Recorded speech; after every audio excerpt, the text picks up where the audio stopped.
Hello everybody, my name is Franklin and I am really excited today to talk to you about my YouTube creation story, and then also I need some feedback from you as I start my 2020 plans for first 1,000 hours. Again, my name is Franklin and this is first1000hours.com. Don't give up on your language learning marathon. You can make it. You can make it through your first 1,000 hours.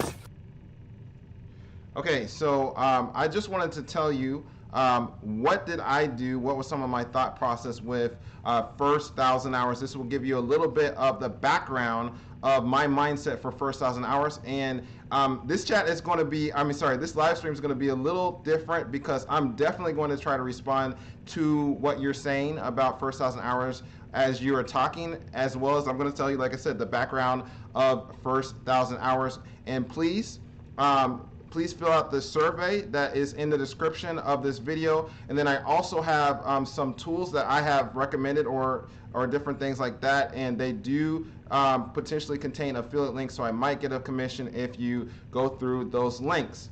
Okay, so before first 1,000 hours started, I had done something called opensourcevegan.com. And that was an idea that I had thought about because I wanted to connect myself with people and share with them like my vegan lifestyle. And so before I even did opensourcevegan.com, I worked at a vegan cafeteria. I worked at a vegan restaurant in Manhattan. And then I left that restaurant and I came back to the school I used to work at and also go to school in Virginia. And that school had a vegan cafeteria. And I was thinking in my mind, it would be nice for myself to connect with people and be able to allow them, and actually I hope this mic's not too high, just let me know if it is or not. But anyway, I wanted to connect with people and be able to share with them some of the recipes that we were doing in the cafeteria and things like that. And so I actually started like a Facebook page, and that Facebook page now has almost about 2,000 followers on it, and I would take a picture and then share a recipe idea. So I wanted to experiment with Facebook. I also was on Twitter, and I experimented with iTunes, and then I also experimented with being on YouTube. And so I was doing that brand with someone else, and it was just fun to experiment. Now this was back in the day when YouTube wasn't as popular as it was now, or Facebook or Twitter, but I just wanted to use the means that we had to connect with people, Facebook, Twitter, YouTube, and iTunes, and that's what I did. And I want to actually show you a little video I did back in the day introducing opensourcevegan.com, so you can get just an idea of this brand. All right, so I'm going to switch the screen right now. All right, here we go, and hopefully you can hear this. If you can't, just let me know, okay? But I'm going to go ahead and play this video. I have a dream that one day, instead of us writing recipes on a piece of paper and losing it, we will share information in real time.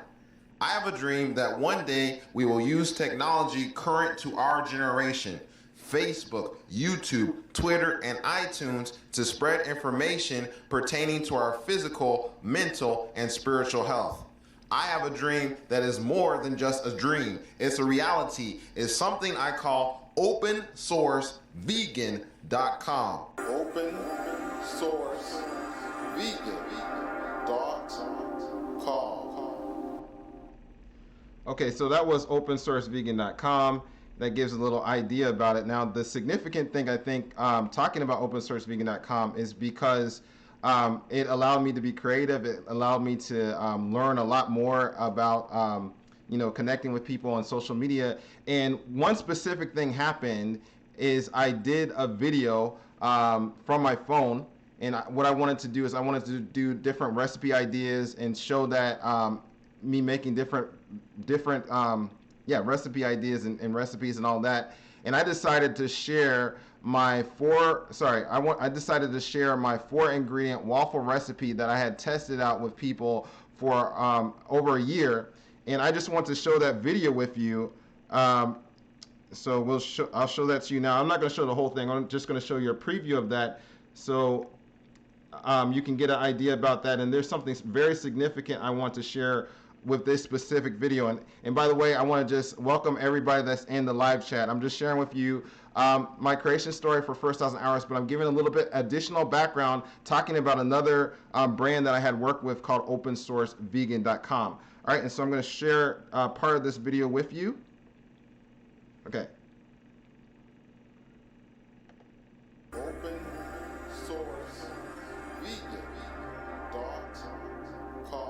This is Franklin with OpenSourceVegan.com, and today I'm really excited to share with you the world's easiest crowd-pleasing vegan waffle breakfast recipe I know of. And I am excited because I've been doing this for people for over a year in 20 plus crowds, and they love it. And I have a vision that you are going to take the information in this video and say, all right, I'm not going to share the whole video. I mean, if you want to see it, you can't.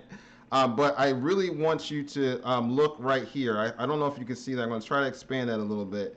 But right here, it says, if I can move this just up a little bit, this has, this was a video that got 31,000. At this point today, it's gotten 31,693 views. This is the video that has gotten the most views that I've ever had in any video that I've made. Now, I've done videos that have been very highly edited, like on my computer. I've done videos from my phone. I've just done videos like, and now I'm doing videos like this. I'm doing live videos and all of this.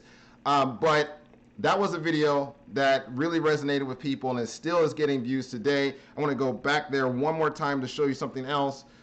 This was done in October 4th, 2013, and I did that straight from my phone. It was just pretty interesting that I could do a video like that and it could connect with people, but that's what happened by God's grace. And it's a really simple recipe. It's really nice. It's a bachelor-friendly recipe and all of that.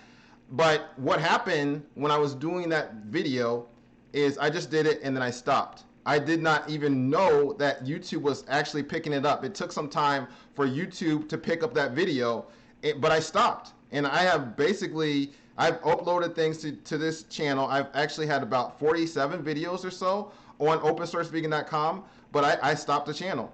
And I basically stopped really after that video. And that helped me to have a resolve, I think, as talking about First 1,000 Hours, that I just didn't want to give up. Because I don't know what's going to happen on a YouTube channel. I know that there's been people that they talk about how they got like 100,000 views, or they got 1 million views, or they got 30,000 views or whatever. But I know in my personal experience that I have had a YouTube video that's gotten over 30,000 views, and it didn't happen on day one, but it happened over time. And so I really take that in account with First 1,000 Hours. And I also, with OpenSourceVegan.com, like I said, I got to test out things with iTunes. I forgot to queue up things for that, but I actually was able to do a podcast, and that was really fun. I will put the podcast link to OpenSourceVegan.com in the description of this video when I finish it. But that's what I wanted to say there. But then I also was thinking I want to go back to OpenSourceVegan.com one day. I have so many things I could share. One other thing that was kind of interesting with this, I asked someone one time, hey, do you think that people will remember the word OpenSourceVegan.com? And that person said no. So I made this really crazy thing like you just heard for OpenSourceVegan.com, and people still remember it to this day. And people have asked me, Franklin, why aren't you going back into that? I get asked that several times, a year. So then in like 2017, I was thinking, okay, maybe I might want to go back into doing some kind of brand, but what kind of brand can I do? And I was thinking about doing something called Phone Plan Man, because I had been this person that had helped people with getting different phone plans. I've been with Verizon, I've been with Straight Talk, I've been with Walmart Family Mobile, then I changed to AO Wireless, and then they merged with Cricket, so I was with Cricket, and I have been with Republic Wireless and also Total Wireless. So I was thinking, okay, I have a different perspective. I've helped people, I've helped people with their cell phone plans. Why don't I do Phone Plan Man? And my idea was going to be that I was going to actually help people to know what the best plan for themselves would be, because what I would do is I was thinking to do live phone plan debates with people. So I've never been an official phone plan representative, but I was thinking that maybe I could say like all the reasons why I believe that Republic Wireless is like such an awesome company, and then I could get someone to talk about Verizon, and then we could go back and forth talking in real time, and then maybe I could have a video about analyzing that debate, and so people would have they would have an area where they could actually consider different points from different perspectives, and then they can figure out what would work for themselves. And I was really about to do that, and I got to the point where I was about to start with an intro trailer, and I'm going to let you hear what I got to. I actually paid someone to sing a Phone Plan Man jingle for myself, and I was going to get these people from Fiverr that were going to have different parts in my trailer. So I'm just going to be speaking, and someone else is going to be singing this Phone Plan Man song. I'm about to play it. But you have to imagine that there's going to be like two women that are going to be on the phone talking to each other, and they would be talking about this guy named Phone Plan Man. So I'm going to play that right now. So just a second, just bear with me. All right, here we go. There's this crazy guy that's been with 7 cell phone carriers in the past 7 years, and he considers himself a consumer advocate for those wanting to get the best cell phone plans for themselves. What's his name? Well, he's the Phone Plan Man. Learn all about it. PhonePlanMan.com. Hello, I'm Franklin, and I'm the Phone Plan Man. All right, so that's what I was gonna do, but I was really thinking about it. Okay, obviously I have to think about, okay, it's nice to do debates and all this stuff with people, and then help people understand what's a good phone plan for themselves. Because in the tech world, a lot of people are focusing on like the actual phones themselves, the cell phones. But I could come from a different angle. But the problem I had with thinking about that was going to be like, how could I actually produce evergreen content? And evergreen content is that content that's going to last for a long time. But if I talk about a phone plans change like every 6 months or every year or something like that. There's different phone plans. And so I would have to keep on doing this stuff about talking about phone plans, and nothing would ever be set up to last for a long time. And so I just decided that wouldn't make sense for myself. I thought about, okay, how can this be monetized? I was thinking that maybe I could get sponsorships from phone companies, maybe based on me actually directing people to a specific plan, or maybe people might want to call the Phone Plan Man and get an individualized consultation or something like that. But the idea just didn't pan out in my mind. I was like, you know what? I'm not going to put all this effort and energy in something that's not going to actually work. So I just stopped that. And so then the next thing I was thinking about was something called SpanishEnglish.com. I made up this jingle. I can make up jingles. It's really fun. I mean, from doing OpenSourceVegan.com, I got to do different things with that, and then I've worked with other organizations as well, and been able to kind of think about branding for people as well. And so I just like to be creative. I'm a pretty creative person. My problem a lot of times, or has been, that I can do a lot of things, but then I'm not consistent.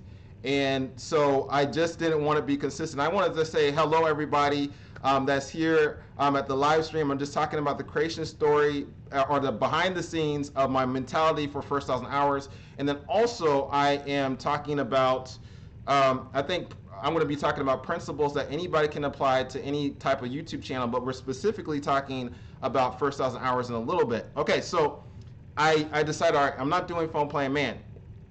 And I was thinking about SpanishEnglish.com to do a blog. I had my little jingle. I kind of forgot what the jingle was. I'm not going to attempt to sing it right now for you.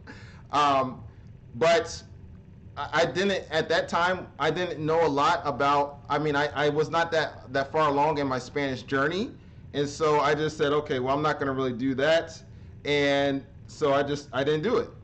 So what happened, and one of the reasons why I wanted to do First 1,000 Hours is because I was talking to my language motivational partner, Connie Warner, and we had been talking for a while about language learning strategies, different things like that. We were talking about our language learning progress.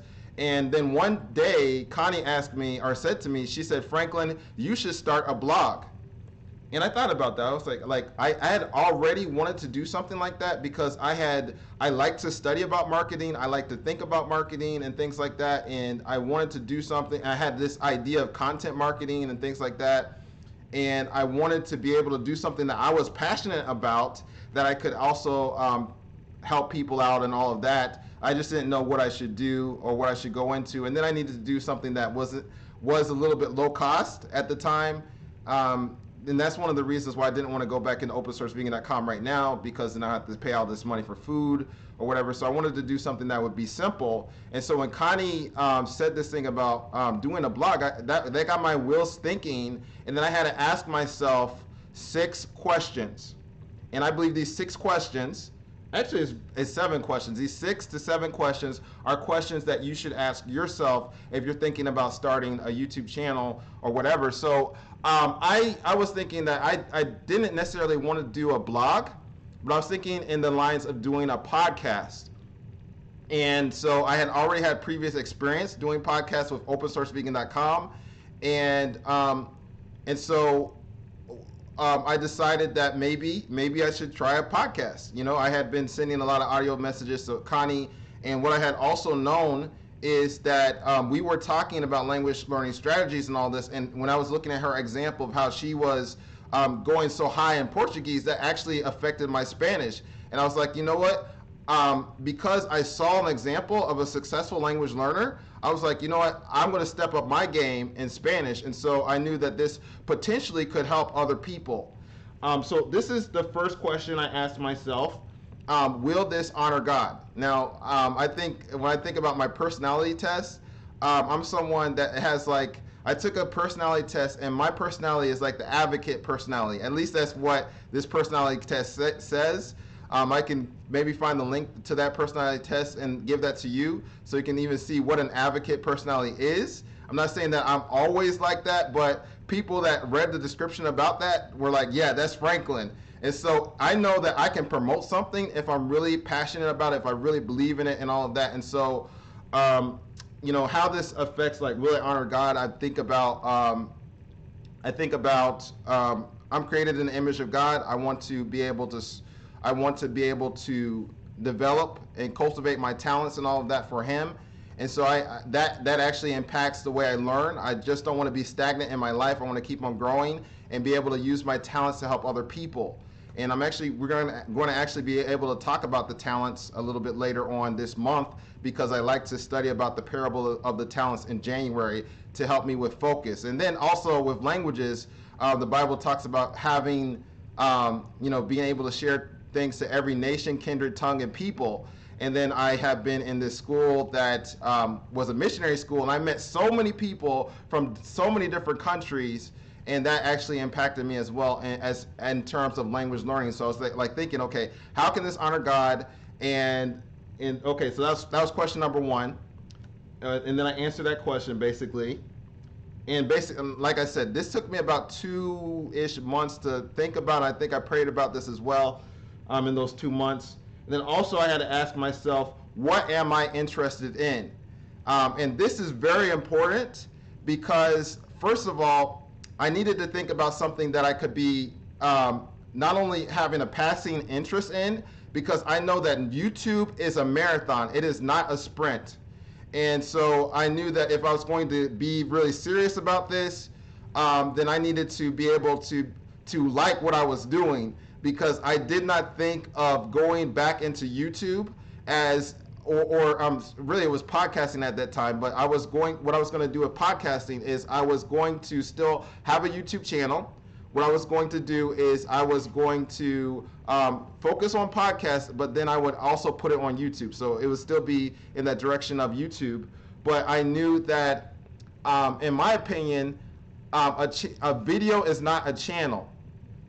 If I just put up one video, people really don't know what the channel is about. They know what a video is about, but a channel is a series of videos. And I knew that I was going to have a long-term commitment. And so I needed to really think about what I was interested in. And the nice thing is I was already studying Spanish. I had already completed my Duolingo Spanish course, and then I had already done that, and then I had done Fluentia a little bit. Just I didn't finish that, and I don't think I'm going to finish Fluentia. And then I had already started reading like my first Spanish book. I had a language partner, not my language motivational partner, but language partner, and I had done a language exchange, I believe, for 9 months. And then I had met my language motivational partner, and I had started to read a little bit more seriously. So, and then I had looked at a lot of different language learning strategies. I had been on Duolingo, I had been on YouTube, I had been reading blogs, and so I had a pretty vested interest in Spanish outside of doing anything for first 1,000 hours. Or anything like that. So I knew that I was actually interested in this, and I was actually excited about learning Spanish on its own. Before I had even been that serious, like years before, I went to this Christian school in Virginia, and so I'd already interacted with people from other countries, and all of this, and I realized, wow, it would be nice to learn another language. So I had a lot of things that I wanted to do in language learning. I had attempted to learn Spanish in the past, but then I became more serious, and I finished my Duolingo Spanish course, and I'm like, okay, I'm serious now. So that's kind of was my thought process there. Okay, so question number 3 was, what are other people interested in? And so this was very important for myself as well to think about, because I know that creating a channel is not about just myself. I have to think about other people. I have to think about you that are watching the video. And so I wanted to make sure that this would not just be something that would be helpful for myself, but then I had to go back to how was I getting up to a high level in Spanish? It was because I was able to basically see an example of other successful language learners like Connie. And so I realized that the same way of me wanting to have someone to encourage me, me wanting to be with somebody that had at least talk to someone that had a serious mindset when it comes to language learning. They didn't want to set in this beginner or perpetual beginner mindset, but they wanted to go further. I thought that maybe other people would want to be like that as well, and I could just share things that I was learning, and potentially just seek to get value in anything that I was doing, and then people might want to listen to what I had to say. But on this question about what are other people interested in, another thing that made First 1,000 Hours an experiment, and this is like the first time I'm talking about this on First 1,000 Hours, is I have never asked for anybody to subscribe to First 1,000 Hours. And this is now my 53rd video. This is the first time I'm even talking about subscribers. But I really wanted to see, are people interested in what I have to say? And I think over time, as I've continued, I have seen for myself, yes, people are interested in me sharing things on First 1,000 Hours. And I'm not asking, even at this point, I'm still not asking for you to subscribe to this channel. I can talk about sub for sub and how I really don't like that. And just, I want people that are really interested in the topic to subscribe, or into my channel to subscribe. Everyone else, even if you are subscribing, you don't like what I'm sharing, please unsubscribe. That would be actually better for the growth of the channel. And I can explain all that later. Okay, so, and then another question I asked was, how can this channel be profitable? And this is a very big question to ask. At this point, First 1,000 Hours is not profitable, but I just wanted to think about that, because I have done opensourcevegan.com. That has been up on the internet, I believe, since like 2011 or 2010. And so I have this website, and the question is, who's paying for that website? It's me. And that's fine. I mean, I got a lot of benefit from doing First 1,000 Hours. I'm sorry, from opensourcevegan.com. I like doing opensourcevegan.com. I don't regret it at all. But I did not do it as like thinking about a business or thinking about how I can recover funds. And so then I just end up, spending my money and then it's like, there comes a point when you're doing a channel, you have to think about how can you improve not only in sharing your content and all of this stuff, but you have to get more equipment. You might have to get a website. You might have to go to conferences. You might have to go to different locations, and all that stuff costs money.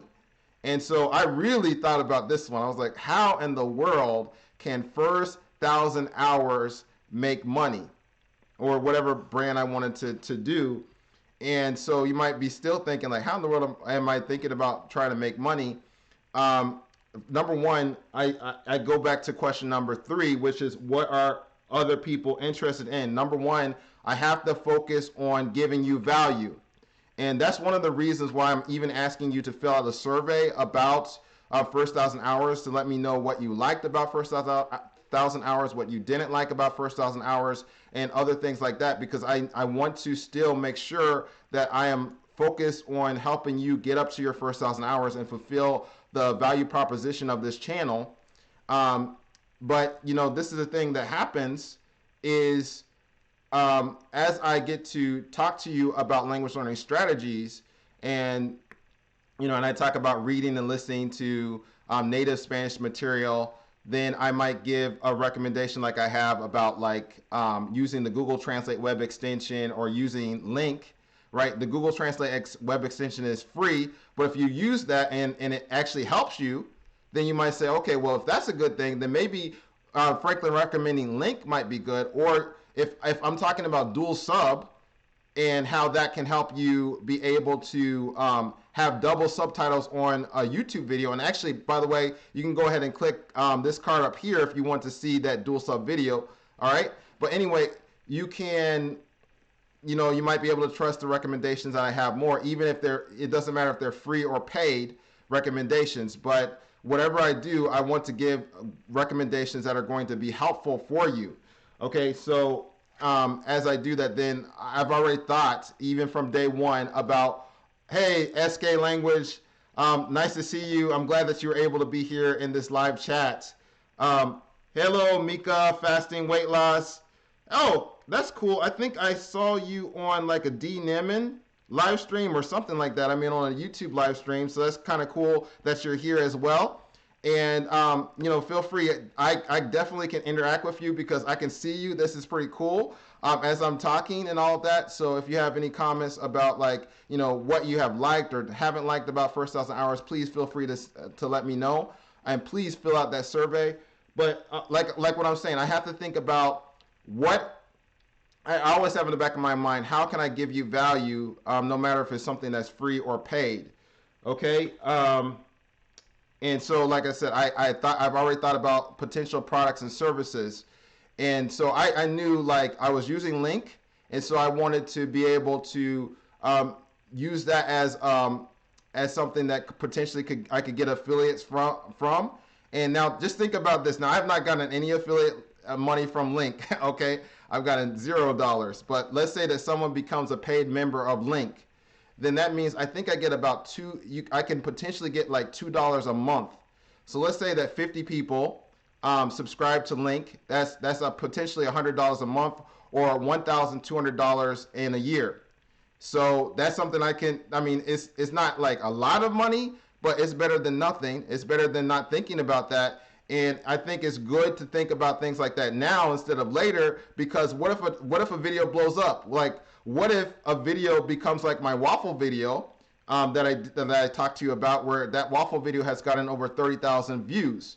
And if I didn't, my waffle video has no call to action. I wish I had talked about like, hey, I have this awesome waffle iron and there's an Amazon affiliate link inside, that you can click on if you want to use the waffles. Now I do have an Amazon affiliate link in my video, but I had no call to action in my video itself. I mean, I have an Amazon affiliate link in the comment section and in the description, but it's not in the video itself. And I should have done that. So I was not thinking right. Okay, so and then I've already thought about potentially a service that First 1,000 Hours can offer in the future. I have not introduced that to First 1,000 Hours because it's not ready yet. But I think in the future, because I need to make sure that I can get better equipment. I need to think about a lot of other things. I want to go to Vid Summit potentially, and all of that. But these things cost money. I might get a virtual ticket to that. But that's something that helps with doing video conferencing. I'm sorry. Vid Summit is a conference that helps you learn how to make your videos and your YouTube profitable. Okay, so and then if it's profitable, I can give more value to you because I can have like higher quality videos and all of that. And I can interview people. Sometimes I think like when I interview people, I can't do this all the time, but in the back of my mind sometimes, if I'm asking for an interview, I can't say I'm going to do this all the time, but I might want to pay somebody to do an interview because I need to respect that person's time, right? Or at least give them some kind of contribution for being able to help with my channel, instead of just expecting that I should get all the value for free and they get nothing in return. That's not how my mindset is, okay? So I need to think about value for First 1,000 Hours, but value for everybody that works for me or helps me with my channel as much as I can, okay? And then the other big question I needed to ask myself was, what is my differentiation? This is huge, okay? And I just want to let you know I have I have a link in the description of this video to a book I read in January of 2019 called YouTube Secrets. And okay, Mika, have you read that? Have you read that book? Because I see 100% basically. I'm assuming that you probably know about that book or you have read that book. And I read that book in January. It was awesome. It's a very good book. I highly recommend that. If you're really serious about doing YouTube, then you should get that book. You should have already read it, actually. You should, and it's an easy read. I mean, it basically looks like the pages are double spaced, but that helped me have a mindset of a strategy, helped me think about business. It helped me think about, like for instance, this is one consideration I had, and I see what you said, Mika. You said not yet. Please read the book. We're early into 2020. You should read that book. So I interviewed Samuel Francis for, my video for just finding out how he learned Spanish. And that has been the best performing video on my channel. And I'm going to show you the analytics in a little bit of my channel, or at least some of them, so you can see that. And I'm going to show you how the channel is growing from a different perspective, than what you're maybe used to or whatever. And I see what you said. Yes, I should have. Yes, you should have. You please get the book and read it. Even if you don't go through my affiliate link, it's nice if you do, but I'm telling you it's going to be helpful. And now one thing that I wish I had done is I wish I had read the book before I did the interview with Samuel. And this is a case in point. I went to this youth conference in Houston in December of 2018. And so what I failed to do is I said something like at the beginning. I said like we're in Houston, and it's like so nice to be with all these people that speak in so many different languages and things like this. And I said we're at the Generation of Youth for Christ conference, but you have no footage that we were there. You just see us sitting at like behind this. I mean, sitting on like a place that's really plain, like on this little, it's not even a couch, but we were just sitting down in a plain place. There's no reference to the actual location in which we're at. So you have to just take our word that we were there, basically. But what happens on the YouTube Secrets book is they have like this checklist that you're supposed to look at least when you're getting ready to do interviews. And so that was one thing that they talked about, having like your A/B footage. And then also, I did this after the fact, but I wish I had asked Samuel before I even interviewed him, like, okay, these are the questions. I had given him questions ahead of time, but I wish I had asked him, like, okay, what photos do you have to illustrate some of the concepts from these questions? And so I am planning to do another interview, hopefully in quarter number 1. We'll see. It's going to be live. that interview. And so I'm going to be giving the person a list of questions. But this time I'm going to think, okay, well, we want to have pictures to illustrate what you're talking about. So do you have those pictures so that we can show them to people while we're talking? And then this was another thing about interviews that was amazing, and YouTube secrets that like expanded my mind. You know, what they talked about is that when they go to conferences, I believe it's it's either video influencers or Think Media. Sometimes they do like about 20 plus interviews. I think it was like 27, but I forgot the exact number. But they do like 20 plus interviews in a conference at one time. And so I was happy. I went to the Generation of Youth for Christ. You know, I'm there to learn more about the Lord and all this. On the side, I'm able to do this video, you know, about language learning. But I never thought maybe I could do 5 interviews at one time, or maybe I could do 20. Now I personally am not thinking I'm ready to do 20 interviews, but just think about that. What if you went to a conference and you met all these people that could talk about language learning or something like that, and then you interview them all at one time? You have gotten you've gotten your money from the conference, because the conference hopefully that you're going to is going to be awesome anyway.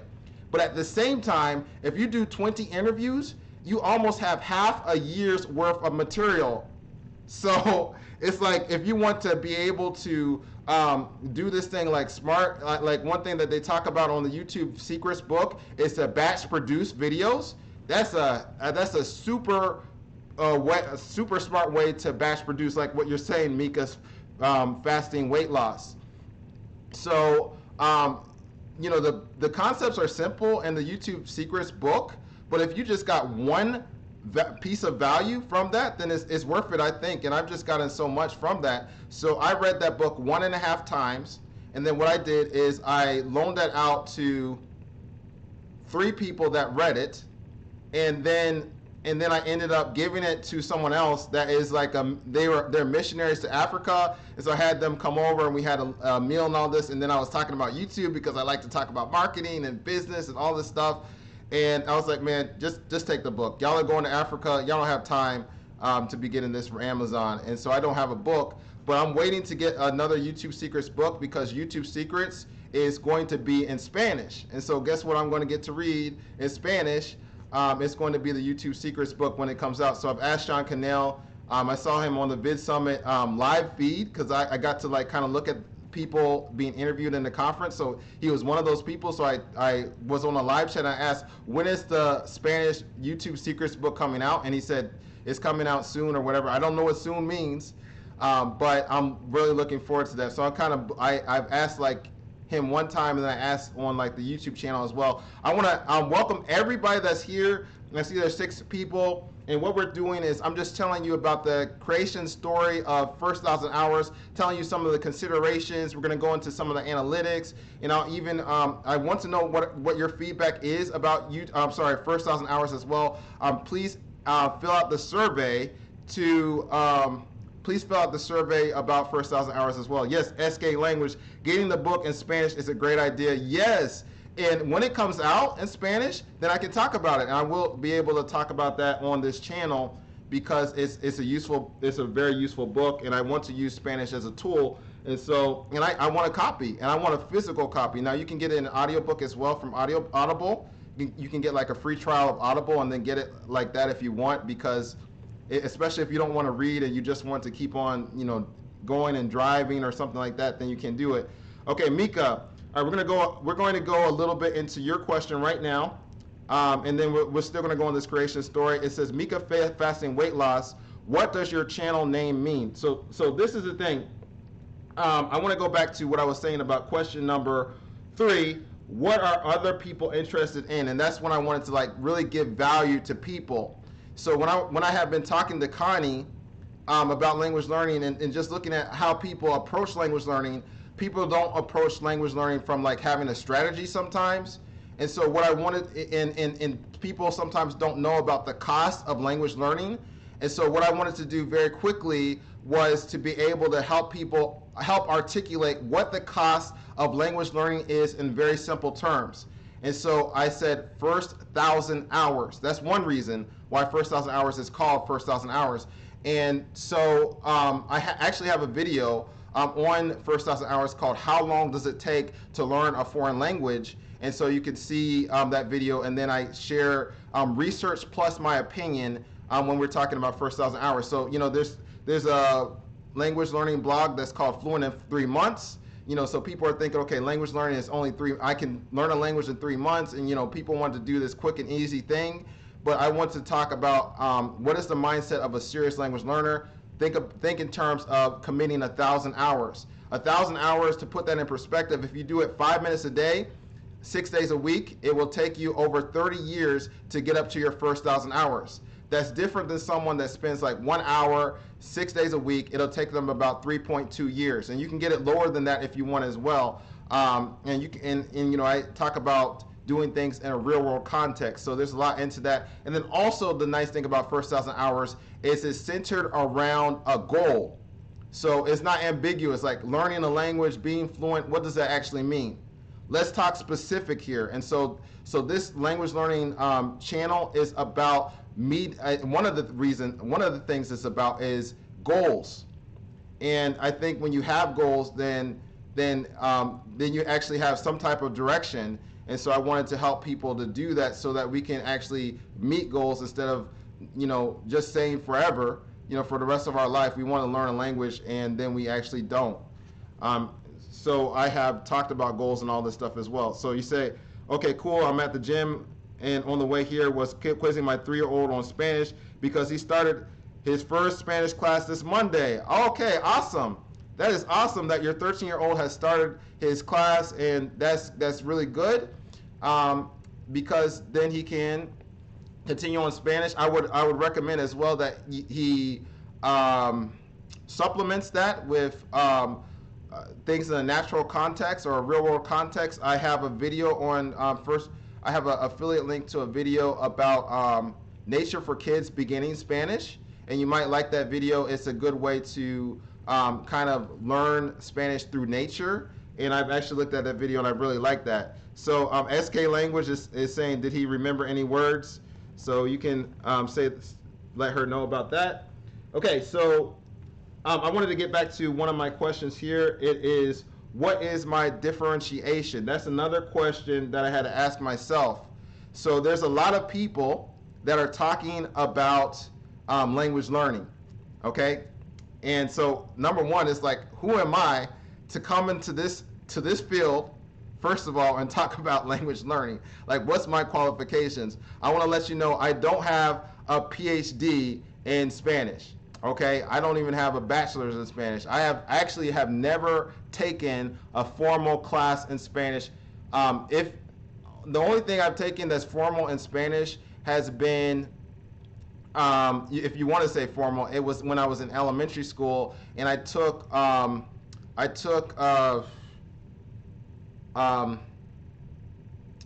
after-school class. That's what I did. So if you want to call that formal, then that's what I did. Okay, but I really took a Latin class in high school, and so that was the real language that I took. So I see here you said, I out him in Spanish in elementary school, and he remembered many basics from then. I was surprised. I will definitely be checking out all of your videos. Awesome.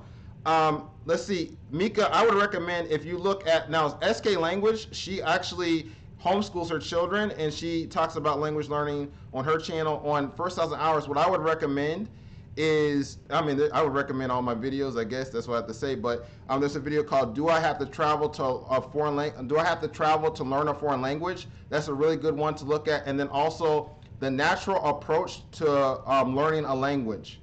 Those would be good to look at, to kind of look at like a theory kind of understanding, as well as the Do I Have to Travel to Learn a Foreign Language? That will also give you a practical example of someone that learned a language in a real world context. Okay, and so what I was saying again is, what is my differentiation? Again, like I said, I mean, who's to say I'm qualified in Spanish? I don't have like any type of credentials, and then there's so many people talking about Spanish already. So what I decided to do was go into this in a different way, a different angle a lot of people are talking about speaking from day one. A lot of people do that. Basically, I would say most channels talk about that. But a lot of channels don't talk about comprehending from day one. And honestly, what's more important from day one, speaking or comprehending? I'm honestly going to say that comprehending is more important, because if you're talking to someone, let's say that someone speaks for 15 minutes and you just have to listen to what they're saying and without saying a word, are you going to be able to do that if you don't comprehend anything? Or are you going to have the willingness to do that? So that's kind of the content tilt that I have for the channel, because I was looking at something by something that people were talking about, this man named Dr. Krashen. And that's one of the reasons why SK Language is called SK Language, because of Stephen Krashen. Dr. Stephen Krashen was talking about something called the input hypothesis approach to learning a language, which is talking about how you can learn, you can pick up grammar through reading. You can he was just emphasizing the passive skills like reading and listening over the active skills, which is writing and speaking.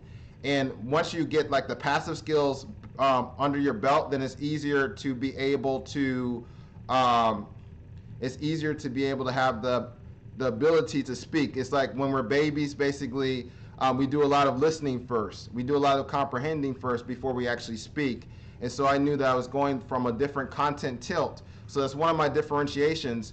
Then another differentiation is that I was coming and talking about I was talking about El Camino a Cristo, which is this Christian book, as a book that you could actually read, that's for native Spanish speakers. But I was talking about that as a language learning strategy, and it's that's different. People don't normally talk about El Camino a Cristo as a book to use. And then also going to a Spanish church as a language learning strategy. People don't talk about that either, really, a lot. Some people do, but they haven't had as much of an emphasis. If you type in language learning at church, at a Spanish church, you might find SK Languages a video. You'll find a video from myself as well, and just maybe it's not going to be a lot of people. So I have a different content tilt. And then another thing that I'm trying to go into more and more this year is even live streaming. So that's different as well, because a lot of times people do videos, but they've already been produced. But I think one of the things that people want in language learning is they want community. And so you're able to connect to me in real time. I'm able to share with you things in real time, but then you're also able to connect with other people. Mika, Fasting Weight Loss, and SK Language, and myself were able to talk together in a way that we wouldn't have been able to do if it wasn't live. So I've tried to continue to get better and better at live streaming. And so those are some of my differentiations. And then I'm not coming from the angle so much of, even at this point, things could change or whatever, but at this point, I'm not even coming so much at a point of officially teaching Spanish. I think one of the things that we need more than even being taught a language, which I personally don't think that anybody can really teach all the things needed in a language. I think people can teach aspects of a language, but not the whole thing. What we need more than that is having a serious mindset, having an out-of-the-box mindset. We need people to encourage us to say, hey, you can make it. So I'm just going to play my intro again. Some people have heard it, some people haven't. I'm just going to play it again. And you can even hear me when I'm talking about First 1,000 Hours. What I'm trying to do as well, even with that name, is really emphasize to people, even from that branding, that you can make it, you can get up to the language learning goals that you have. And so I'm going to play that right now, okay? Don't give up on your language learning marathon. You can make it. You can make it through your first 1,000 hours. All right, I hope you heard that. I don't know if I had some technical difficulties or not, but anyway, I've just wanted to put that emphasis on motivation, which is really what a lot of people need a lot of times. So those are some of my differentiations. I probably had some more. I didn't write down all of my differentiations, but I try to be unique. I'm not trying to be like everybody else. And I do watch language learning channels, but I probably watch more of how to grow on YouTube and how to have a good YouTube channel, because I just don't want to copy other people. I'm a unique person. Oh yeah, and one other differentiation I need to talk about is I weave my personal story into what I share.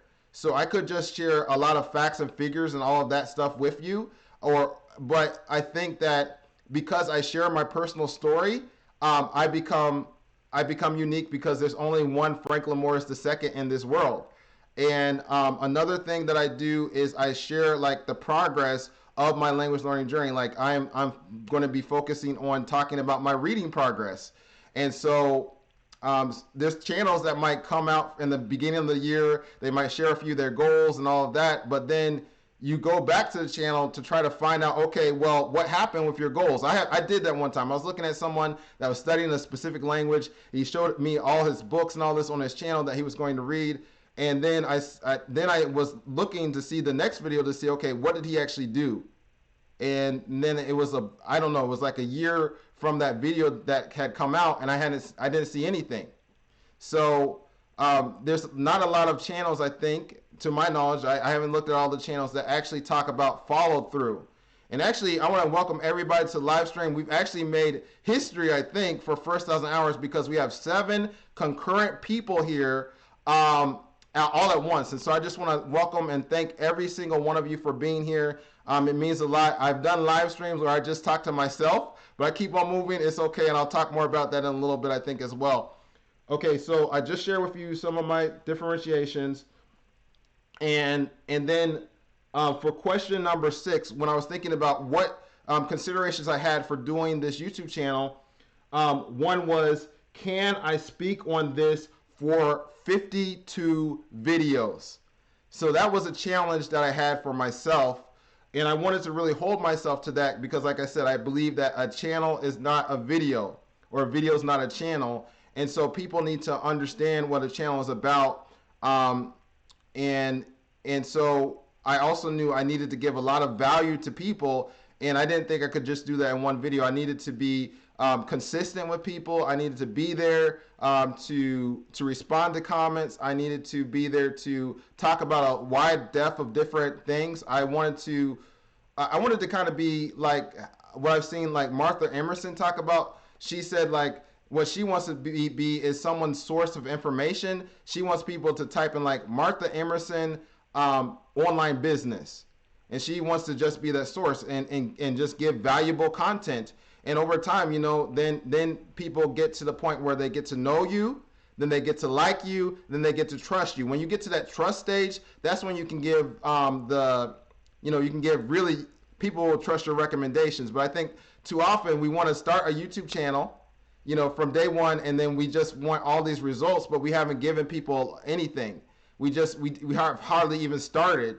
But I wanted to seek to do that. And I knew from doing my opensourcevegan.com YouTube channel that one video can make like a world of difference for a channel. That one waffle video I did basically has carried over half the views of my whole channel for opensourcevegan.com. And I don't know what's going to go well with First 1,000 Hours, but it would be better. Okay, so from arthritic to athletic, what was the best way you found to grow your channel's reach? You know, I think right now I'm going to say like one like hack, I think, is doing live streams. I just have done this. Now I'm going to tell you something, like, think about this. I mean, we haven't even gotten into the analytics yet, but I'm going to tell you right now that all of y'all are watching this video right now. My watch time is going to go up like a lot, because I mean, I'm getting instant watch time from all of these people. I mean, all of you that are on this channel. And so sometimes, you know, especially at the beginning, my videos haven't been watched that much. And watch time is like one of the biggest metrics that YouTube uses to evaluate if a video is good or not. And so I believe I'm coming up in channel authority just by seeking to give value to you in this live stream right now. And I'm doing this more and more. But I've really done that, I would say. Some things that I've done specifically for First 1,000 Hours is I have done like I might post something in Duolingo, and I'm actually going to show you something I just posted in Duolingo. I don't study with Duolingo anymore, but if you could just bear with me a second, I'm going to show you like a post I've done, and this will show you like how I got like some immediate views for Duolingo, and I'll talk about more some other things as well. Okay, so I'm about to switch the screen. I just want to make sure everything is on this screen. And okay, so here we go. All right, so I'm going to go ahead and change the screen, and hopefully you can, just a minute. I need to go back to, and by the way, I'm using Streamlabs to do this live stream. So I'm going to switch the screen right now. Okay, so this was a post that I did in Duolingo. Now, it was interesting. I had done some posts recently. I had done like 7 posts previous to this one, and they all got downvoted like 5 times. And so it like took away the ability for people to see the post. But I'm persistent with what I'm posting. So I finally posted something, and finally, people didn't downvote this. You can see right here. No, you can't see. But this has gotten 44 upvotes, and it's gotten like 16 little link knots or whatever. But I had this title, and in 2019 I read approximately 1,480 pages in Spanish. So a lot of my views from this specific video is coming from Duolingo, at least my initial views. So nice thing about Duolingo, let me go back here. Okay, the nice thing about Duolingo is I know that I'm posting in a place that is interested in language learning, and I know that these are basically people that more so are at the beginner spot, and so I'm sharing with them some valuable information to take them to the next level. And so I'm not just talking about my YouTube channel per se, but I'm also giving them ideas as to how they can get to a high level in the language that they're learning, even if they don't come to my YouTube channel. And actually, I should say, even with First 1,000 Hours, I try to give value, even if no one ever goes to any of my affiliate links. Even if no one ever buys anything from me, I still want to give people value. And then another thing I do is I try to respond to every single comment. And as SK Language can let you know, sometimes I write essays. I don't just heart people. I do essays. I can do that right now. As First 1,000 Hours grows, I might not be able to do that as much, but I really try to focus more on every single person. Now, a lot of people on YouTube, and I want to go back to this sub for sub thing for a second. A lot of people, I think, are interested in doing this sub for sub and getting like this big growth on their channel. As far as sub count is concerned, and to me, I look at sub count as a vanity metric. I think that one of the biggest metrics for myself that I try to look at is how can I give someone so much value that they can actually take an action. Because if someone can take an action, like if they start doing if I recommend dual sub and they actually do that, then I know that my channel is actually giving them a lot of value. And I see what you're saying, SK Language. It's true. I mean, sub for sub doesn't, let me explain. Sub for sub doesn't do anything. It actually what it does is it harms the channel. Because if you do sub for sub, then let's say someone subs to your channel, then what happens is you got someone that's not even interested in your channel at all. And so when YouTube shows that video to someone that did sub for sub, then they're not going to watch it. And so YouTube's going to maybe think, this channel is not even helpful. This channel is not interesting. This video is not helpful. This video is not interesting. And that might stop the YouTube algorithm from showing your video to other people. So what I have done is I have not even talked about subscribers up to this point. And again, please don't subscribe if you're not interested in First 1,000 Hours, because I just don't want that. It's just not going to help my channel. But I've really focused on giving value and being committed for a long term.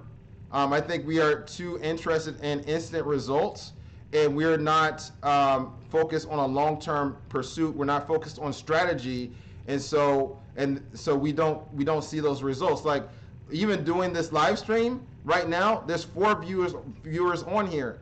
I mean, there's been, like I said, there's been times when no one has been on a live stream, and I just kept on going because, and still tried to give value in what I was doing as well. I hope that answers some of your questions. And then also, I think another thing to grow your channel is you have to study your analytics. I have to do more of that.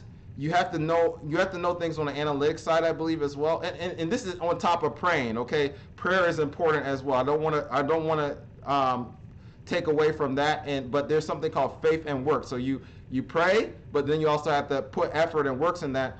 And so it's good to look at your audience retention graphs. You need to look at that. You need to go back and see, like, and actually, I'm talking about audience retention graphs, but I'm not actually showing you maybe what I'm talking about. Does everybody know what an audience retention graph is?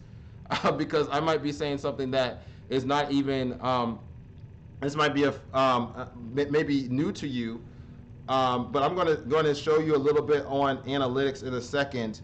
And I have, not only do I use YouTube, but I also use another analytic thing as well that I'll talk about. Actually, two other things. I actually use more than that. I'm using analytic stuff all the time, and I'm continually learning. That's another thing that you can say. I'm continually learning. I'm on other people's live streams, trying to ask questions. Sometimes I've got my channel reviewed by different people. And one time, and I forgot to set something up before. I have so many things I can talk about.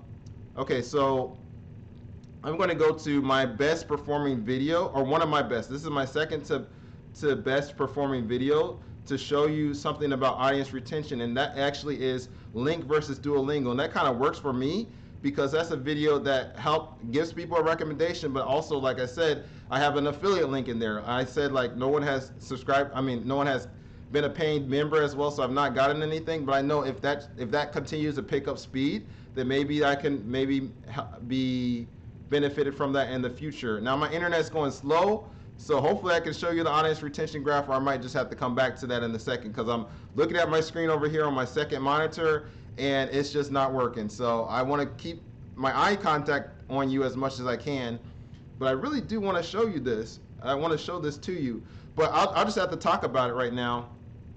Oh man, okay, just a minute. You know what, I'm gonna just show you a little bit so you can see my frustration at the same time. Okay, so I'm over here trying to go through my videos, and you might see, like, I have a lot of videos over here, and I'm trying to get to the link versus, oh, I'm missing it. Where is that video? There it is. Okay, Link versus Duolingo. Which language learning software is better?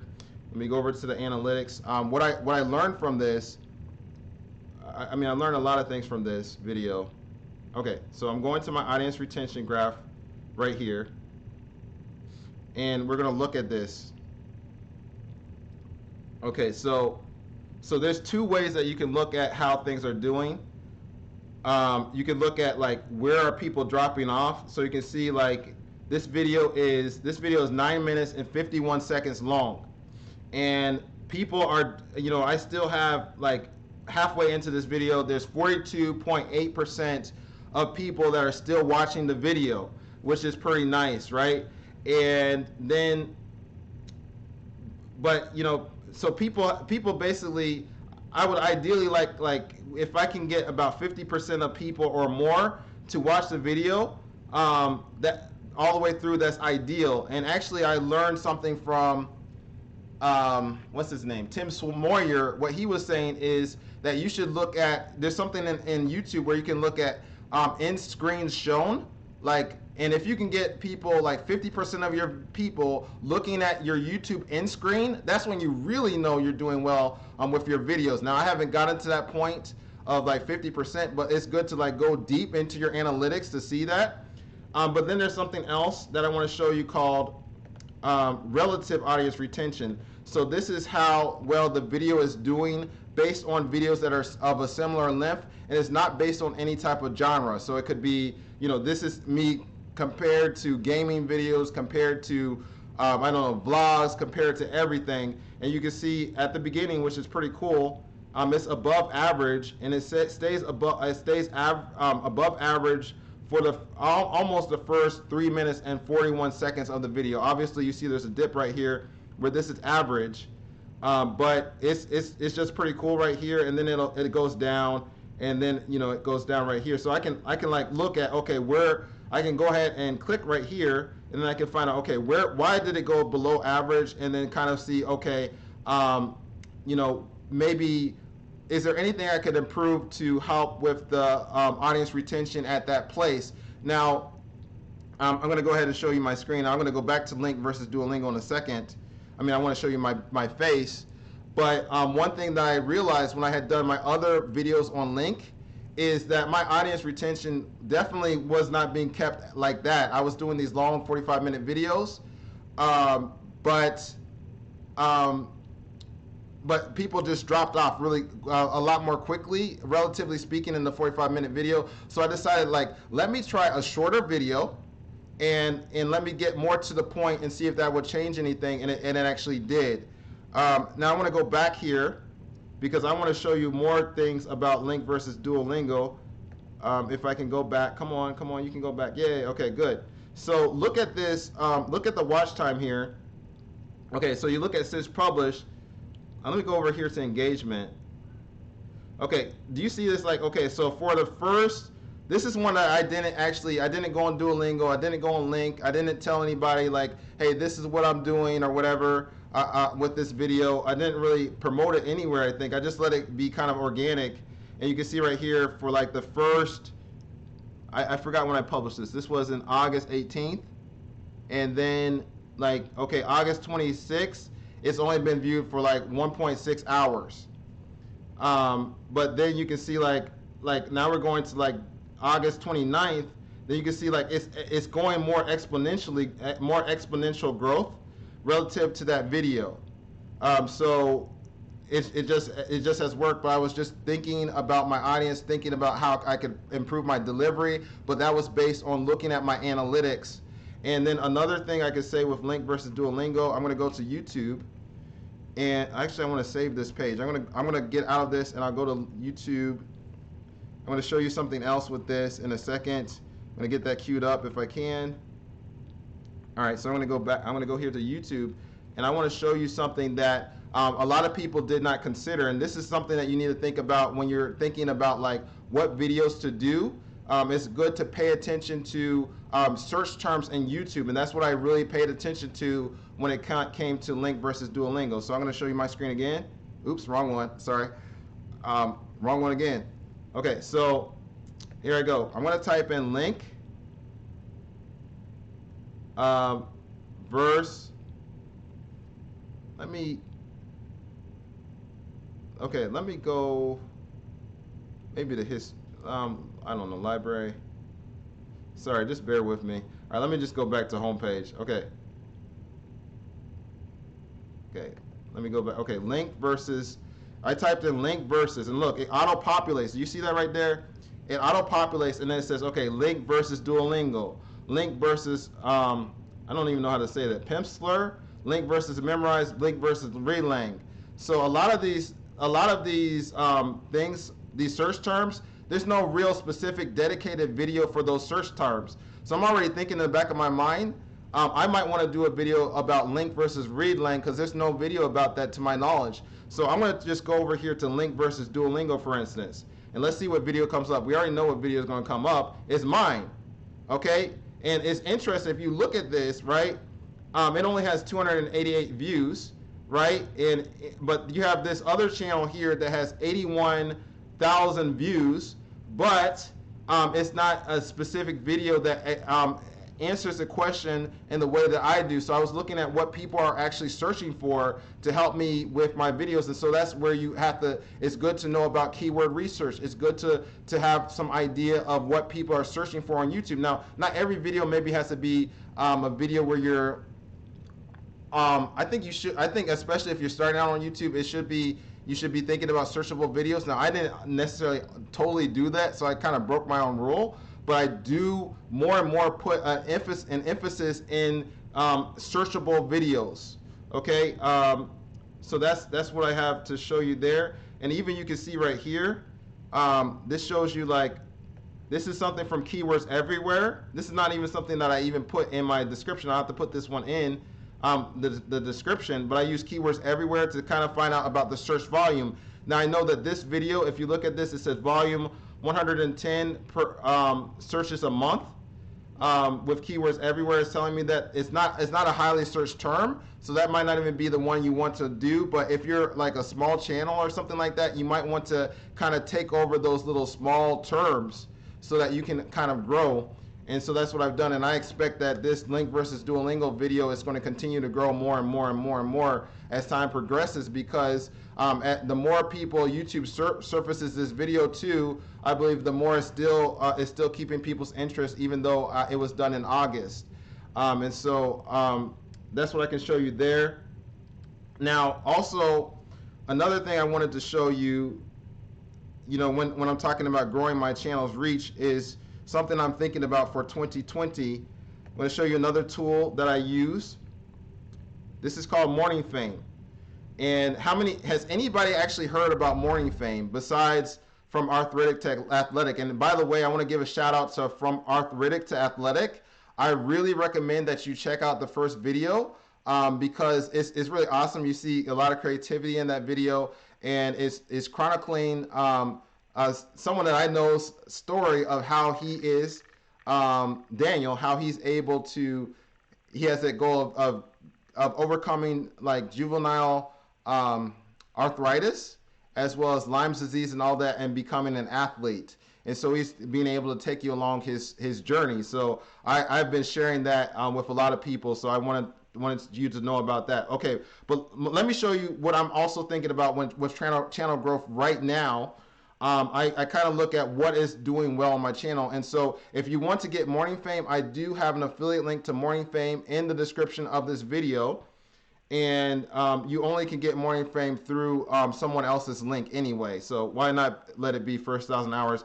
I get a free month free and you get a free month free. I think it's good for people, especially that have at least 5 videos on their channel. All right, so I want to show you, this is giving me kind of easy to understand analytics to let me know what has been working on my channel. So first it says, is my channel trending upwards? Right now it says yes, and it gives me reasons why that's the case. But let me just look at some of these videos. And what I'll tell you something that was in my mind. I was looking at this and I'm like, wow. I looked at this video and it shows me that subscribers gained this too. Now you can already see this in your YouTube analytics without MorningFame. It's just like I get to see this in a different way on MorningFame, and so that just helps me out to kind of understand how my channel is growing. And then also my big 2 Spanish goals, I see that there was 2 other subscribers that came onto that as well. And so I'm like, wow, this is amazing that people are subscribing to this. I did not think that anybody was going to really subscribe to my channel based on me sharing my reading progress, because I'm talking about myself. Why would someone want to subscribe? But because I've been looking at this and looking at my MorningFame analytics and all this, I'm thinking, you know what, I probably want to change some of what I do for 2020 to include monthly updates instead of doing quarterly updates about my reading progress and about my wanting to watch 200 hours of Spanish courses. I'm thinking to now change that to doing monthly progress updates, because this is something that I think people have indicated an interest in. And then on top of that, it's really going into my differentiation, because I'm a channel that talks about reading in a foreign language, and more that will take me and separate me from other channels. And then I believe I'm going to be ranking more in search and all this stuff, and more so in suggested views as well. So I'm going to go back over here, because YouTube will rank me more in suggested views, I think, as they know more about what my channel focus is and all that. So I've been very laser focused to kind of stay in a niche. Today I'm going kind of out of a niche, but it's okay. I mean, I've done 52 videos, and this is my 53rd, so I don't really care as much for this specific video, but I'm still able to talk about first 1,000 hours just in a different way. And then I look at other things here, so I can say, okay, wow, okay, so for this video about English as a second language, how can an English as a second language class be comprehensible, I think is what I had here. And I can say, okay, wow, this is long average view by subscribers. So I can say, okay, well, subscribers like to know about strategy, language learning strategy. I can see here, okay, this one got a lot of views from subscribers with Samuel. So I'm like, okay, that's good. Then I can see right here, this one, I'm like, okay, well, people really like my live video where I was talking about how to enable double subtitles and things like that. And that I got a lot of views from subscribers. I got a lot of views from visitors, got a lot of comments, a lot of likes, and even subscribers gained. Okay, maybe I need to do more videos about tools, tech tools, and all of that for people. And then this is my best video. I thought it was going to be my best video as well, my interview with Samuel. So it made the channel grow. It says I got views from subscribers 50. This video has been out in October. It's already gotten, now you remember, first 1,000 hours, it had 143 subscribers, but someone unsubscribed. So at this point, I think it has 142 subscribers, but it's had 50 views from subscribers. That's a lot for this little channel. And then also it's had 132 views from visitors. It has a really good average view duration, 9 minutes. A lot of likes, a lot of comments, a lot of subscribers gained. I think one person unsubscribed, so I think it's actually 7 subscribers gained. And then also I want to show you something here where I can go to strategy. And then so it's telling me, okay, how my channel's performance is doing. And so it's doing really well in watch time. And if there was one metric that I would want to be doing well in, it would be the watch time. So I'm really happy about that.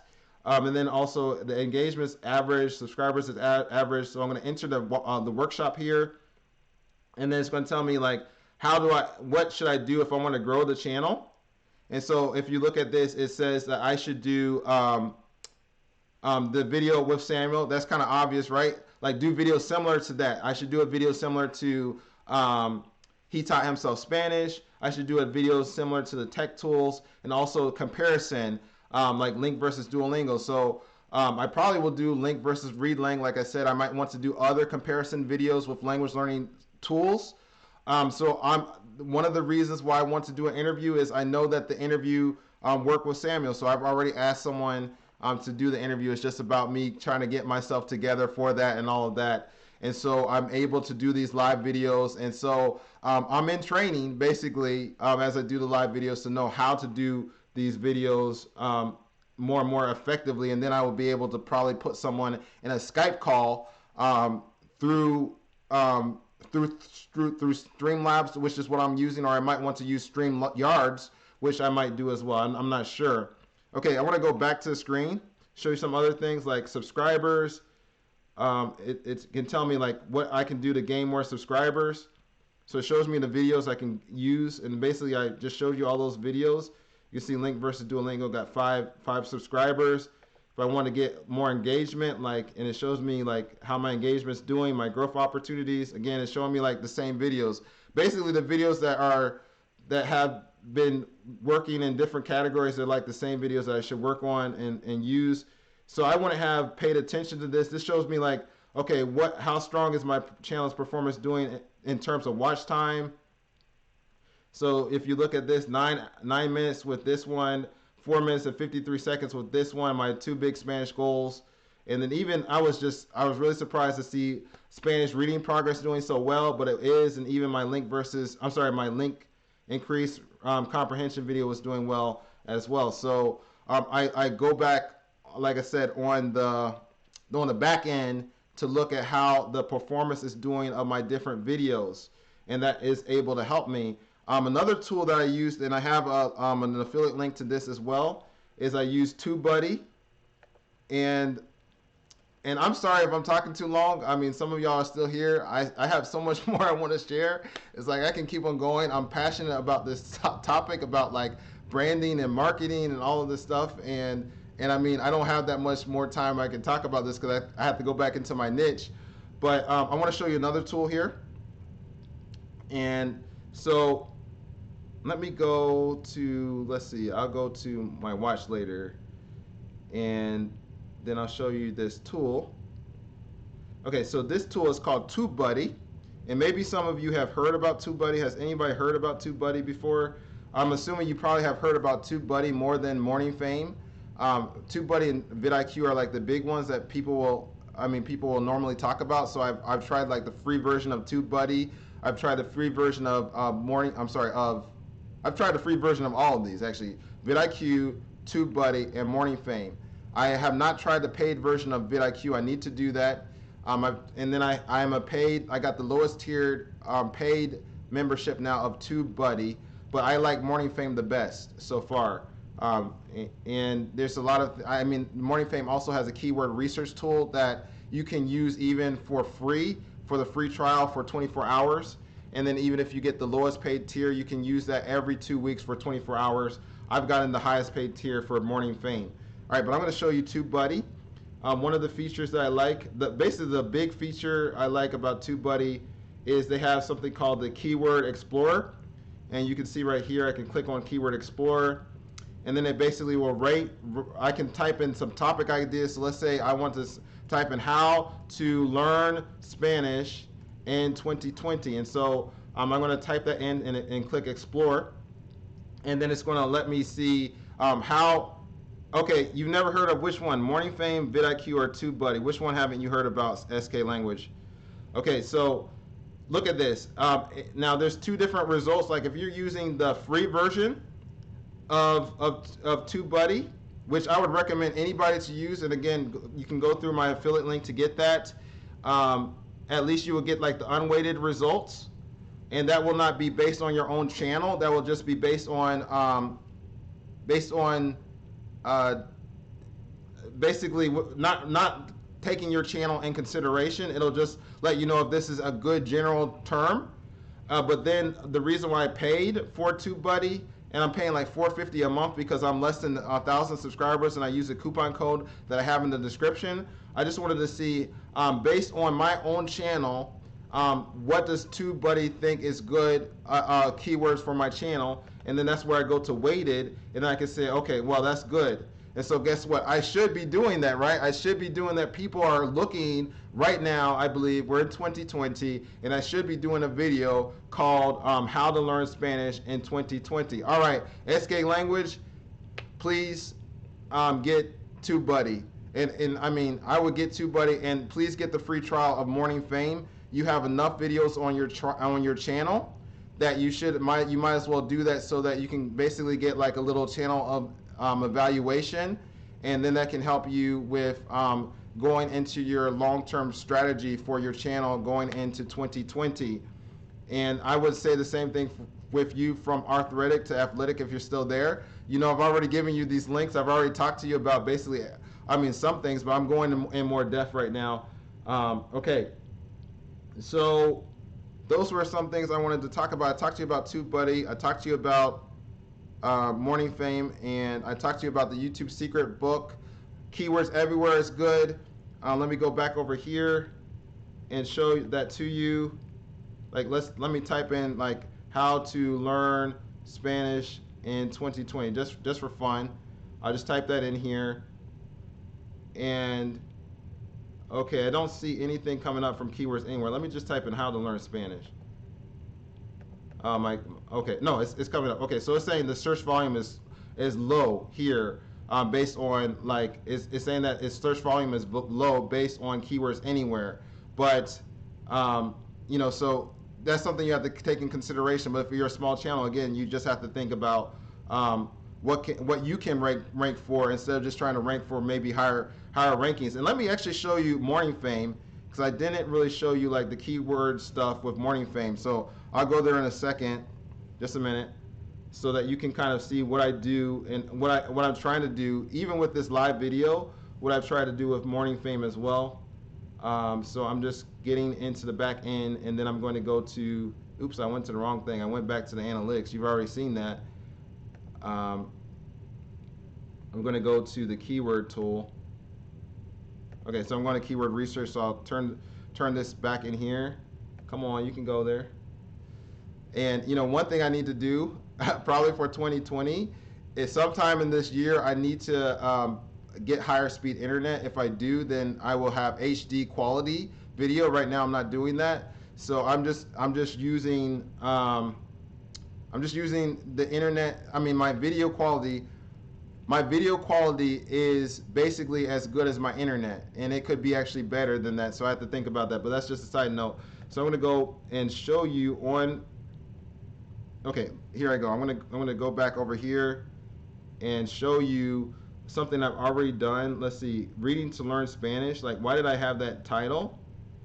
So I'm gonna go ahead and put my stuff in here. So what I basically did is I went over here to search, and I kind of have skipped like topic and keyword for MorningFame. I typed in here like different search terms. Like I might type in like reading progress in Spanish, and I'm looking to see if that's like a searchable term. And then you see there's no check mark here, so I know that's not like a searchable term. So then I'm just going to go back, and so you can notice, let me go back here. You can notice right here that, oh, sorry, let me go back to where I was. Search history, reading progress in Spanish. Oh, sorry, I went to the same one. Reading to learn Spanish. So I have here this check mark, these double check marks, and a double check mark actually means that it's a search term that's good for not only YouTube but also Google. And then it shows me like I'm supposed to actually have a D in every one of these categories in order for me to use this as a term. So I kind of didn't follow MorningFame's advice for this one. And I know like, so with views, it's like I have an F right there because my channel doesn't average a lot of views. So I shouldn't have tried to even rank for this term, but I did it anyway. But I tried to at least use this to help me at least do some type of ranking. Then I come over here to optimize, and so I was able to, like, you know, as I type things into, let me just erase this. Like, as I type things into MorningFame, then you can see like this letter up here changes. So, for instance, like with my title, then it went like to C relevant. So I wanted to kind of have a relevant video that might be better than, at least for ranking, better than, with keyword ranking, better than maybe videos that are specifically ranking for that video. And then also I made sure I typed in like reading to learn Spanish in the description, that helped this bar go up. And then also tags is not a really big thing in YouTube right now, but anyway, tags, they still have that. And so this actually ranks my tags based on how relevant it is. And so that helps. That is something that's good for. I like to put it in the order that MorningFame gives me, and then also and then I just copy and paste this. I'm able to go to, where do I go? I go here to copy the clipboard, and then I can just put that into. I can put that into YouTube, and then it has here about thumbnails, so I can kind of look at how my thumbnails compare to other thumbnails. And then I can click over here, show sizes. So it can show me different thumbnail sizes. So I have like the desktop, or I have tablet or phone. And so what I'm looking at is like, how is this thumbnail going to look based on, how's this thumbnail going to look even if I have a smaller screen? And there's even a science of doing thumbnails. Man, there's so much to share. Wow. I mean, because I do thumbnails. Anyway. I might have to go into that topic in a second. But anyway, that's MorningFame. That's how I kind of do MorningFame. And the nice thing is, even if you get the version that's not like the full-fledged version like I did, where I can use a keyword research tool anytime I want to, I like the after you like do the month free trial. I think it costs about $4.90. Like I said, you have every 2 weeks, you have every 2 weeks you get 24-hour access to the keyword research tool. So you can plan your videos. Like if you have like a 90-day plan, then you could be thinking about, okay, well, for this 24 hours, I'm going to use this tool. And then you don't have to spend, like I spend like $12 or something a month getting the full-fledged version. Okay, so that's what I wanted to share there. So I really pay attention to my titles, my thumbnails more and more. And I talked about titles, but I did not show you my thumbnail. So I'm going to show you a raw thumbnail, a raw photo of a thumbnail for this video that I did, and then you can see like the final thumbnail as well. So I'm going to try to put this on the screen in a second as well. and I'll tell you the process of me doing thumbnails. And again, if you have any questions for me, this is a good time to ask any questions, or if I'm not explaining something to a good ability or whatever, just let me know. So now I'm trying to find something. I thought I didn't have this already queued up, so I apologize for that. All right, let's see.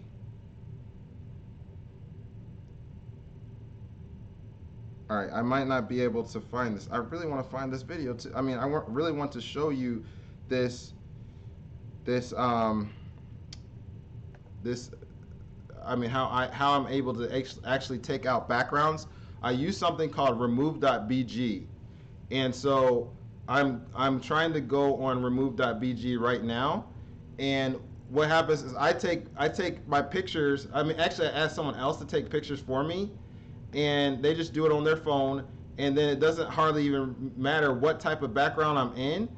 It can be taken out, and it's just an automated thing. I pay like $1.99 per picture. I could pay less if I use it in bulk, and then I'm able to use that picture for my thumbnails, and it really has increased my thumbnail, how my thumbnails have looked. And wow. All right, well, I might have to keep on talking and be able to just, I'm trying to find like a previous picture that I have used, and I can't believe I can't find it. It's like crazy. But I might just have to I might just have to post something later. So you might just have to email me. Just email me if you want me to show you more about this. Then just email me at like first 1,000 hours, I believe. Let me try one last thing here. Oh, here we go. Yes, I found it. I'm sorry for taking all this time, but I found what I really want to show you. All right, so I'm going to show this to you on the screen in a second. All right, here we go. Can you see that? Oh no, I didn't show you. Okay, you see that this is my raw thumbnail for my two big Spanish goals. It looks tacky. I mean, it looks kind of tacky right there. But I just put that picture into Remove.bg, and actually I might be able to just do that right now to actually show that to you too. So let me go to Remove.bg, and then I'm just going to drag the picture in so you can see that in real time. So I'm just going to go here to upload image, and sorry, I can just drag it. I don't even have to do that. So here we go. I'm going to drag the image in here, and then we're going to see it basically take out the background. Look at that. Look at how fast that was. It's so awesome. And then I can actually also do some editing to it as well. If it didn't take out the background to my liking or something like that, I can do that. And then I'll show you the picture and how it looks. Like the final picture is right here. And so that's how it looks. So I was able to use Canva. I use Canva to do my thumbnails. And so I do use a combination of Remove.bg. Like I said, I pay for them to give me like the high quality the high quality picture from Remove.bg, and then I go to Canva, and then I'm able to put other elements in there. So it's an easy workflow process for first 1,000 hours. Okay, so another thing that I asked myself, I've asked myself like a lot of things in trying to do this YouTube channel, is I ask myself, what happens if this fails? Like, what happens if I don't meet my goals? And one of them I want to do is I want to make this profitable, right? So what happens if I make no money from first 1,000 hours? Is it still going to be worth it? And so I thought about that, and I have to say yes. Sorry, it is still worth doing first 1,000 hours because I am gaining skills. And I don't want to be stagnant in my life. I have to keep on growing. Like when I come to my duplex, I feel like I'm coming to class. And so I want to be able to continue to grow in technology. I want to continue to grow in marketing. I want to continue to grow in language learning. And so let's say I tell someone, I tell someone, my name is Franklin, I like to do marketing. And so then they ask me, okay, what marketing initiative have you done, Franklin? And I said, well, I like this topic of marketing, but I don't do marketing. I don't have anything to really show you. I have something I did like in 2010, but I know it's 2020. I did something maybe in 2013, or I've done something like 2014, but I've not done anything for like 3 years, like 5 something years. That's not going to really cut it in today, I believe. I think in today's day and age, people want you to demonstrate what you do instead of just say what you do. And so I have a portfolio of some things that I've done, and I can say I have stuck with something for the long term. And so I understand something about social media strategy. So I get to learn. Even if I fail, I learn something. And then also at the same time, like I said, all the skills I'm learning from First 1,000 Hours are transferable to other industries. And so someone else in another industry, they might want to learn, like, Franklin, how do you do live streaming? And so I have some experience doing that. Like, I'm talking to you in real time. I'm able to do a presentation. And I have a TV that I look at, plus I have my own laptop screen, plus I have like this webcam that I have, and I have a ring light, and I'm able to at least know something of something of how to do a live stream setup. And I'm learning more and more. Like, I'm learning how to switch back and forth really quick to different things as well. And I'm still continuing to grow. I've got an evaluation on my live stream, and I have some homework I need to do to even make this better. I need to buy a mic, as for instance, to do better with my live stream. I just have a lot of things I need to do, but I'm continuing learning. And so I don't think that's a bad thing, to learn and to grow. And so that's what I'm doing. And I think for the future, another question I need to ask myself is, like, can I think about doing this in a team? So, that's a long-term view. It's like, because then I can actually, if I'm thinking in a team-based way, then I can actually be able to scale First 1,000 Hours more. But, that's long-term. Right now, I'm just doing things by myself, basically. But there are aspects that I have where I network with other people, and networking is not a bad thing. So, I have my brand values that I have that I have in my mind about what I would like to do for First 1,000 Hours and all of that. So I've shared a lot of things about First 1,000 Hours because I just wanted to give value, but I also want to get some value from you as well. Like what I was saying, like what have you liked about First 1,000 Hours? Also, what are things that you haven't liked about First 1,000 Hours? If you can let me know, that would be helpful. And it would be I would really appreciate if you could take some time to fill out the survey about First 1,000 Hours. The link is in the description of this video, and that can help me to assess how I can go forward with this channel in 2020. I have some of my ideas. Like I said, I want to do a monthly progress report. I want to think about doing 90-day, thinking about doing First 1,000 Hours in a 90-day context. So I need to prayerfully think about different titles and different topics that I want to do. If I look at how the direction of my channel has gone, I can do things like talking about strategy, like also talking about tech things. I have tech tools that I haven't even talked about with First 1,000 Hours that might be helpful. Also doing potentially some, maybe I'm thinking like to do just like 1 or 2 interviews this year live, but I might even do more than that. But thinking about live interviews, I'm thinking about also what else? Those are basically things I can do, so I can have different topics, and then also arrange them into actual individual things that I would like to do in those topics.